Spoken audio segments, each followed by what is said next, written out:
اب نصاب کے حوالے سے بھی وہ یہ کہتے ہیں کہ نصاب کیسا ہو، بچے کے رجحان یعنی اس کی دلچسپی یا جھکاؤ، استعداد مطلب ایبیلٹی یا صلاحیت، اور عمر کے مطابق ہونا چاہیے۔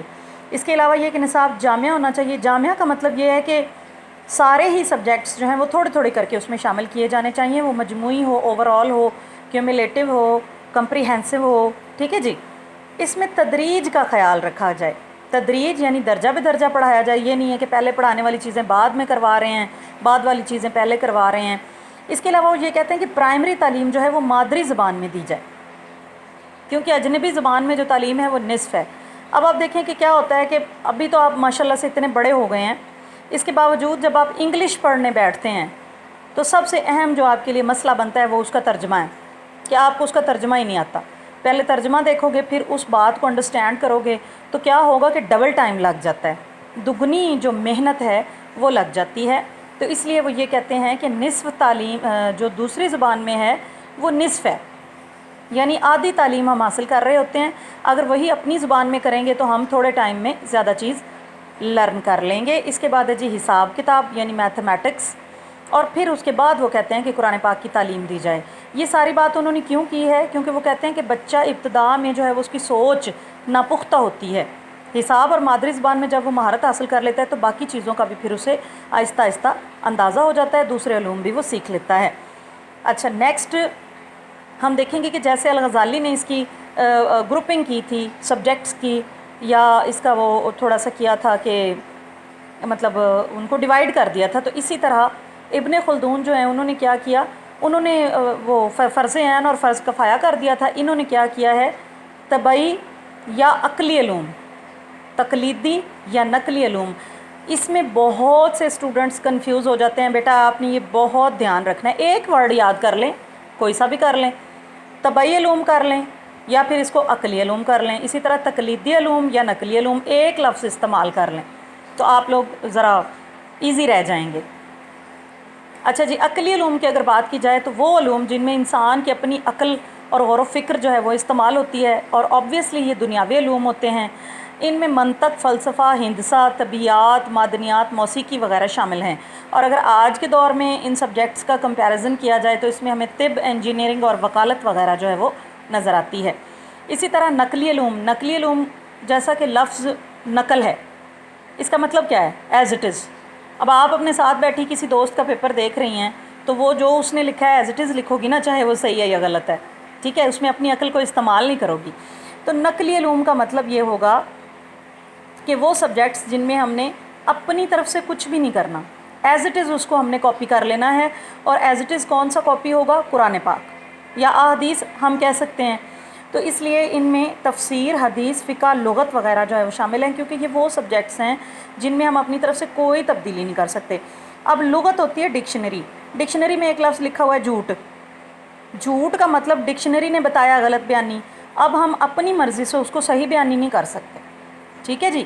تو یہ وہ سبجیکٹس ہیں جن میں ہم نے نقل ہی کرنی ہے، ان کو ہم نے ایز اٹ از دیکھنا ہے، پڑھنا ہے، سمجھنا ہے، اس میں ہم نے اپنی پاس سے کچھ ایڈیشن، کچھ اومیشن نہیں کرنی ہے۔ نیکسٹ ہم آ جاتے ہیں جی ابن خلدون کے طریقہ تدریس کی طرف۔ تو طریقہ تدریس کے حوالے سے بھی جیسا کہ ہم تھوڑا سا ان کے ذہن کو، ان کی سوچ کو سمجھ چکے ہیں، میرا خیال ہے کہ یہ کس قسم کا مائنڈ رکھتے تھے، تو وہ یہ کہتے ہیں کہ تعلیم کے حوالے سے طلبہ کی سہولت کو پیش نظر رکھا جائے، یعنی وہ طریقہ اختیار کیا جائے جس میں بچے ایزی فیل کریں، ٹھیک ہے جی۔ اور وہ یہ کہتے ہیں کہ مشکل طریقہ اختیار نہیں کرنا چاہیے، نفسیاتی جو طرز تعلیم ہے وہ اختیار کرنا چاہیے، جو ہمیں سائیکالوجی بتاتی ہے ویسا ہی ہمیں۔ اب وہ نفسیاتی طریقہ تعلیم کیا ہے جی؟ معلوم سے نامعلوم، یعنی وہ چیز جو بچے پہلے جانتے ہیں وہ بتائی جائے، اس کے بعد پھر نئی والی، آسان سے مشکل کی طرف۔ تو کیا ہوگا کہ بچوں کو آسانی سے سمجھ میں آ جائے گا، لیکن اس کے باوجود کچھ طریقے ایسے ہیں جو انہوں نے ہمیں یہاں پہ بتا دیے ہیں، تو یہ ایک آدھ ہی میرا خیال ہے ڈسکس ہوگا۔ اچھا، سب سے پہلا ہے تدریج کا اصول، یہ ہم نے ادھر پیچھے بھی دیکھا ہے کہ تدریج کی وہ بات کرتے ہیں، یعنی بچوں کو درجہ بدرجہ گریجولی علم دیا جائے، اور اس سے کیا ہوگا؟ تدریس مؤثر ہو جائے گی۔ اب اس حوالے سے 3 ادوار میں وہ اس کو تقسیم کرتے ہیں، وہ کہتے ہیں کہ 3 درجے ہیں جن کے مطابق بچے کو تعلیم دینی چاہیے۔ کون سے ہیں جی؟ پہلے دور میں علم رفتہ رفتہ اور تھوڑا تھوڑا ذہن نشین کروایا جائے، ہر باب کے بنیادی اصول طلبہ کو بتائے جائیں، جیسا کہ میں نے پہلے لیکچر میں آپ کو چیپٹرز کا انٹروڈکشن دیا تھا۔ دوسرے دور میں کچھ اونچی سطح کے مسائل زیر بحث لائے جائیں، یعنی ان کی تھوڑی سی تفصیل میں ہم چلے جائیں گے۔ تیسرے میں کیا ہوگا کہ علم و فن کی تدریس تو ابتدا سے کی جائے، یعنی جو چیز بھی بتا رہے ہیں وہ شروع سے بتائیں، لیکن پھر اتنی ڈیٹیل سے بتائیں، اتنی اس کی تشریح کریں کہ کچھ بھی رہ نہ جائے۔ اس دور میں طلبہ کو فن کی باریکیاں مکمل طور پر ذہن نشین کروا دی جائیں۔ تیسرے دور میں فن کو سمجھنے کی خاصی صلاحیت اس میں پیدا ہو چکی ہوتی ہے، کیونکہ بچہ میچور ہو جاتا ہے، بڑا ہو جاتا ہے اور کافی ساری باتیں وہ انڈرسٹینڈ کر لیتا ہے۔ اچھا بیٹا، آج کے لیے ہمارا لیکچر اتنا ہی ہے، امید ہے آپ کو سمجھ میں آ گیا ہوگا۔ نیکسٹ انشاءاللہ یہاں سے ہم بحث و مناظرہ کے حوالے سے جو طریقہ کار ہے اس سے ہم سٹارٹ لیں گے، اور اگلے لیکچر میں باقی کی جو بات ہے ابن خلدون کے حوالے سے وہ ہم کریں گے۔ اوکے جی، ٹیک کیئر، اللہ حافظ۔ بسم اللہ الرحمن الرحیم۔ السلام علیکم اسٹوڈنٹس، کیسے ہیں آپ لوگ؟ اچھا، کچھ اسٹوڈنٹس ایسی ہیں جن کو ابھی بھی شاید یہ پتہ نہیں چل رہا کہ آن لائن کلاسز کا جو سلسلہ ہے وہ جاری ہو چکا ہے۔ تو بیٹا یہ اس کو 1 ویک جو ہے وہ گزر گیا ہے، تو اب ہم دوسرے ہفتے کی کلاسز کا آغاز کرنے جا رہے ہیں۔ تو پلیز آپ لوگ تھوڑا سا اٹینٹیو ہوں، ایکٹیو ہوں، جاگیں اور اپنی کلاسز جو ہیں وہ باقاعدگی سے اٹینڈ کریں، لیکچرز کو سنیں، دیکھیں اور ان کو سمجھنے کی کوشش کریں۔ آج ہمارا 4تھ لیکچر جو ہے یہ سٹارٹ ہونے جا رہا ہے اور اس کا یہ پارٹ 1 ہے، ٹھیک ہے جی۔ اچھا، تو پچھلا جو لیکچر ہے بیٹا وہ میں نے چھوڑا تھا ابن خلدون کے تعارف کے اوپر، ٹھیک ہے جی۔ اس میں ابن خلدون کا جو مکمل نام ہے وہ ہم نے دیکھا، اور ان کے کچھ تھوڑے بہت جو سفر وغیرہ انہوں نے کیے تعلیم کے حوالے سے وہ ہم نے دیکھے کہ کہاں گئے، کہاں کا سفر کیا، کیا صورتحال رہی۔ اور اس کے علاوہ ان کی ایک بہت مشہور کتاب جو ہے مقدمہ ابن خلدون، اس کے بارے میں بات کی کہ یہ ان کی بہت ہی مشہور کتاب تھی، اور آگے ہم اسی چیز کو ریکنٹینیو کریں گے ابن خلدون کے تعلیمی تصورات کے حوالے سے۔ تو اس میں ہم یہ دیکھیں گے کہ یہ جو ان کی کتاب تھی مقدمہ ابن خلدون، اس میں انہوں نے مطلب سبھی جو کہہ سکتے ہیں کہ موضوعات ہیں یا ٹاپکس ہیں یا سبجیکٹس ہیں ان کے اوپر بات کی ہے۔ اس میں ہمیں تاریخ یعنی کہ ہسٹری، فلسفہ، سیاسیات، معاشیات، عمرانیات، عربی، علم و تہذیب جو ہے یہ سب چیزیں ہمیں ایسی نظر آتی ہیں جن کے اوپر انہوں نے اپنی کتاب کے اندر بات کی ہے اور بہت تفصیلی بات کی ہے۔ اچھا، اب یہ عجیب سا ایک ہمارے ذہن میں تاثر پیدا ہوتا ہے کہ ان کی کتاب کا نام کیسا ہے، مقدمہ ابن خلدون۔ اب پرانے دور میں یہ ہوا کرتا تھا کہ جو لوگ کتابیں لکھتے تھے اس کا ایک جو چھوٹا سا مختصر سا تعارفی حصہ ہے وہ شروع میں انٹر کیا کرتے تھے، اور اس کے بعد تمام چیزوں کی جو تفصیل ہے وہ ہمیں نظر آ جاتی تھی۔ تو اس کو انہوں نے المقدمہ کے نام سے منسوب کیا ہے، یعنی ان کی کتاب کے ساتھ وہ چیز جو تعارف یا انٹروڈکشن کے طور پہ شامل تھی اس کو اس دور میں انہوں نے مقدمے کا نام دیا ہے۔ اور اب جو ہے وہ کیونکہ تھوڑا تھوڑا ہر چیز کا تعارف تھا اور باقی کی کتاب بہت زیادہ تفصیل میں تھی، لیکن اب کیا ہوا ہے کہ وہی مقدمہ جو ہے وہ الگ سے ایک کتاب کی حیثیت اختیار کر گیا ہے، اور اسی مقدمے میں جہاں انہوں نے اور بہت سے ٹاپکس کے اوپر بات کی ہے وہیں پہ ہمیں تعلیم و تعلم کے حوالے سے بھی ایک موضوع جو ہے وہ نظر آتا ہے۔ بہت زیادہ تو انہوں نے اس حوالے سے بات نہیں کی، لیکن پھر بھی جہاں کہیں بات کی بہت ماہرانہ انداز میں انہوں نے بات کی ہے، اور اس مقدمے کے اوپر تعلیم کے حوالے سے جو انہوں نے بات کی ہے اس کو ہم یہاں پہ تھوڑا سا تفصیل میں دیکھ لیتے ہیں کہ وہ کیا کہنا چاہتے ہیں۔ اچھا، سب سے پہلے انہوں نے جو بات کی وہ ایک بالکل انٹائرلی ڈیفرنٹ کانسیپٹ تھا جو اس سے پہلے شاید کسی کے ذہن میں آیا ہو یا کسی نے بات کی ہو۔ وہ یہ تھا کہ تعلیم حاصل کرنا یا سیکھنا انسانی فطرت کا تقاضا ہے، یعنی انسانی فطرت میں یہ بات شامل ہے کہ وہ ہر وقت کچھ نہ کچھ سیکھنے کی جو کوشش ہے وہ کرتا رہتا ہے، اس کی تگ و دو میں لگا رہتا ہے، اور سیکھے بغیر انسان رہ نہیں سکتا، چیزوں کے بارے میں جانے بغیر انسان رہ نہیں سکتا۔ اور یہ واقعی ہی حقیقت ہے کہ اس حوالے سے بچے کی بھی ایک ایگزامپل دی جاتی ہے کہ بچے کو جب ایک کھلونا دیا جاتا ہے تو وہ جو ہے ہاں جی، جب تک وہ اس کھلونے کو توڑ پھوڑ کر اس کی تمام چیزوں کے بارے میں جان نہیں لیتا تب تک اسے سکون نہیں آتا۔ تو یہ اس بات کا بین ثبوت ہے کہ سیکھنا یا کسی بھی چیز کے بارے میں جاننا یا تجسس جو ہے وہ انسانی فطرت میں شامل ہے۔ ابن خلدون یہ کہتے ہیں کہ انسان سیکھنے پر مجبور ہے، یعنی اندر ہی اندر کوئی چیز اسے اکساتی رہتی ہے کہ وہ سیکھے، کسی چیز کے بارے میں جانے۔ سیکھنا اس کا فطری اور جبلی تقاضا ہے۔ جبلی بیٹا جبلت ہوتی ہے، اس کو انسٹنکٹ بھی کہتے ہیں، اور دوسرے لفظوں میں اس کو نیچر بھی کہا جاتا ہے۔ اس سے پیشتر یعنی اس سے پہلے کسی بھی ماہر تعلیم نے انسانی فطرت کے حوالے سے ایسی بات نہیں کی۔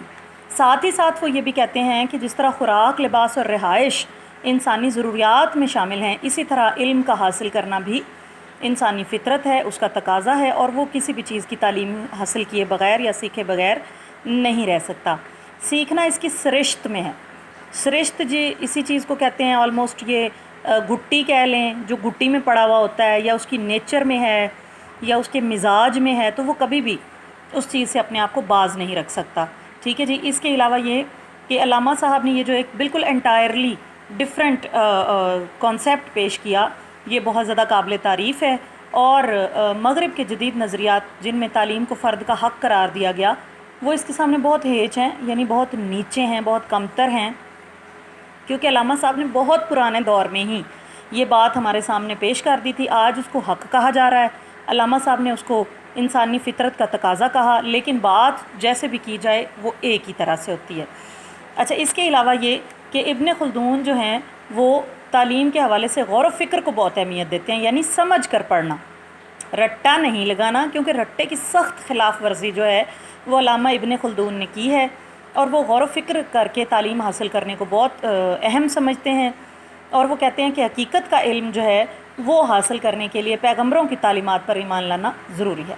یعنی جو دنیاوی علوم ہیں ان کے لیے غور و فکر بہت ضروری ہے، لیکن جو دینی علوم ہیں، اگر ہم کسی بھی چیز کی اصل یا حقیقت تک پہنچنا چاہتے ہیں، یعنی حقیقت اصلیہ اللہ تعالیٰ کی ذات، تو اس تک اگر ہم پہنچنا چاہ رہے ہیں تو ہمیں پیغمبروں کی تعلیمات پر ایمان لانا ہوگا۔ یہ تو ان کے مین کانسیپٹس ہیں، ان کے تصورات ہیں، جس میں ایک چیز ہمیں یہ نظر آئی ہے کہ سیکھنا انسانی فطرت ہے، دوسری چیز ہمیں یہ نظر آئی ہے کہ یہ جی جدید دور کے جو مفکرین ہیں ان سے بہت پہلے انہوں نے یہ بات کر دی، اور تیسری چیز غور و فکر کی ہمیں نظر آئی ہے کہ رٹا نہیں وہ لگانا پسند کرتے۔ وہ کہتے ہیں غور و فکر سمجھ بوجھ کر ایک لفظ جو ہے وہ کئی کتابوں کو رٹ لینے سے بہتر ہے۔ یہ میں بھی آگے چل کر ہم یہ ان کی کوٹیشن جو ہے وہ دیکھیں۔ نیکسٹ ہم آ جاتے ہیں ان کے مقاصد تعلیم کی طرف۔ تو ان کے مقاصد میں سب سے پہلا مقصد وہی آ گیا جو ہم نے یہاں پہ دیکھا تھا کہ تعلیم انسان کی طبعی ضرورت ہے، یعنی نیچرل جو ایک نیڈ ہے وہ اس کے بغیر رہ نہیں سکتا۔ جیسے یہاں انہوں نے خوراک، لباس، رہائش کی بات کی، اسی طرح انہوں نے یہ کہا کہ تعلیم بھی ایک ایسی چیز ہے جس کے بغیر انسان رہ نہیں سکتا، اس کی طبعی ضرورت ہے، اس کی فطری ضرورت ہے۔ دوسرا جو کانسیپٹ ہے، ان کا مقصد ہے، وہ ہمارے سامنے آ گیا کہ اللہ تعالیٰ کی معرفت، وہی چیز جو الغزالی کے ٹاپک میں ہمیں نظر آئی تھی کہ وہ کہتے ہیں کہ اللہ تعالیٰ کی جو معرفت ہے وہ تعلیم کا مقصد ہونا چاہیے، یعنی اگر ہم اللہ کو پہچاننا چاہتے ہیں تو ہمیں اس کے لیے تعلیم حاصل کرنی ہے۔ ساتھ ہی ساتھ انہوں نے حواس خمسہ کی حقیقت جو ہے اس کو بھی تسلیم کیا کہ حواس خمسہ سے جو علم حاصل ہوتا ہے، آپ کو یاد ہوگا پچھلے سال میں نے آپ کو ذرائع علم کروایا تھا، اس میں سب سے پہلا جو تھا وہ حواس خمسہ تھا۔ تو وہ یہ کہتے ہیں کہ حواس خمسہ سے جو علم حاصل ہو رہا ہے وہ ٹھیک ہے، لیکن جیسا کہ ہم نے اس ٹاپک میں پڑھا تھا کہ وہ علم سطحی ہوتا ہے، اور علم معرفت کے حصول کے لیے وہ ناکافی ہے، یعنی اللہ کو اگر ہم پہچاننا چاہتے ہیں یا اللہ تعالیٰ کی وہ چیزیں جو کہ ہماری نظروں سے غائب ہیں، اوجھل ہیں، ان کے لیے حواس خمسہ جو ہے وہ کافی نہیں ہے۔ اس کے علاوہ انہوں نے یہ کہا کہ تعلیم کے ذریعے بچے کو اسلامی عقائد وغیرہ سکھانے چاہیے، اور معرفت کے حصول کے لیے ایمان اور عقیدے کی پختگی بنیادی شرط ہے، یعنی تب تک ہم اللہ کا تعارف حاصل نہیں کر سکتے جب تک ہمارا ایمان اور عقیدہ پختہ نہیں ہے۔ اچھا، اس کے علاوہ یہ کہ وہ یہ بھی کہتے ہیں کہ حواس خمسہ کے علاوہ ایک اور حص بھی ہوتی ہے۔ اب وہ حص کون سی ہے جی؟ وہ چھٹی حص ہے، عام روٹین میں جسے ہم کہتے ہیں نا کہ میری چھٹی حص مجھے یہ اشارہ دے رہی ہے، تو چھٹی حص ایویں ہی ہر کسی میں ہوتی نہیں ہے، یہ ہم نے محاورتاً اس بات کو پکڑا ہوا ہے۔ یہ حص جو ہے وہ چند مخصوص لوگوں میں ہوتی ہے جن کو اللہ تعالیٰ اس سے نوازتے ہیں، اور وہ کون لوگ ہیں جی؟ پیغمبر ہیں۔ اب انسان کا یہ فرض ہے کہ وہ ان احکامات اور چیزوں پر ایمان لائے جو پیغمبر ہم تک لائے، کیونکہ اللہ تعالیٰ نے جب ذریعہ ان کو بنا دیا اپنے پیغام لوگوں تک پہنچانے کے لیے، ان کو ذریعہ بنا دیا، تو وہ چیز جو پیغمبر لائے ہیں ہمیں ان پہ ایمان لانا ہے۔ ٹھیک ہے جی۔ اس کے علاوہ یہ بھی کہا کہ اگر ہم اللہ پہ ایمان لانا چاہتے ہیں تو اس کے لیے معرفت جو ہے اس کی پہلی سیڑھی ہے، جب تک ہم اللہ کا تعارف حاصل نہیں کریں گے باقی چیزوں پر ایمان نہیں لائیں گے۔ ساتھ ہی ساتھ وہ یہ بھی کہتے ہیں کہ تعلیم کا ایک بڑا مقصد حقیقت اور معرفت کا حصول ہے، یعنی حقیقت حاصل کرنا، حقیقت تک پہنچنا اور تعارف حاصل کرنا، اور ایمان کے بغیر یہ کام ہم نہیں کر سکتے ہیں۔ اس کے بعد ہے جی تخلیق و اجتہاد کی صلاحیتیں۔ اب یہ چیز، یہ غور و فکر، ٹھیک ہے، یہ جو میں نے آپ کو ادھر بتائی ہے، یہ چیز یہاں آ گئی ہے۔ تو ابن خلدون کے زمانے میں علوم رٹوائے جاتے تھے، اور جتنا زیادہ جس کا رٹا زیادہ ہوتا تھا، جتنا اس کو رٹے میں ایکسپرٹی ہوتی تھی، اسی چیز کو علمی کمال، یعنی علم اس کا مکمل ہے، عروج پہ ہے، سمجھا جاتا تھا۔ لیکن علامہ ابن خلدون جو ہیں وہ اس چیز کی سخت مخالفت کرتے ہیں۔ وہ کہتے ہیں کہ غور و فکر جو ہے وہ کر کے پڑھنا چاہیے۔ اسی حوالے سے انہوں نے بحث و مناظرہ، بحث اور مناظرہ بھی ڈسکشن ہوتی ہے، 2 گروپ آف پیپل آمنے سامنے بیٹھے ہوتے ہیں، کسی ایک موضوع پر بات چیت کر رہے ہوتے ہیں، دیٹ از کالڈ مناظرہ یا ڈسکشن۔ اس کی وہ حوصلہ افزائی کرتے ہیں، اور وہ کہتے ہیں کہ اگر بحث مباحثہ کیا جائے تو سوچ کی نئی راہیں کھلتی ہیں، یعنی نئی جو سوچ ہے، نئی جو چیزیں ہیں وہ ہمارے سامنے آتی ہیں، ٹھیک ہے جی۔ وہ تقلید جمود کا شکار نہیں ہوتا، تقلید پیروی جمود، کسی بات کا ایک جگہ پہ جم جانا۔ انسان کریٹیو ہو، سوچنے سمجھنے کی صلاحیتیں رکھتا ہو، تو نئی چیزیں جو ہیں وہ ہمارے سامنے آ جاتی ہیں۔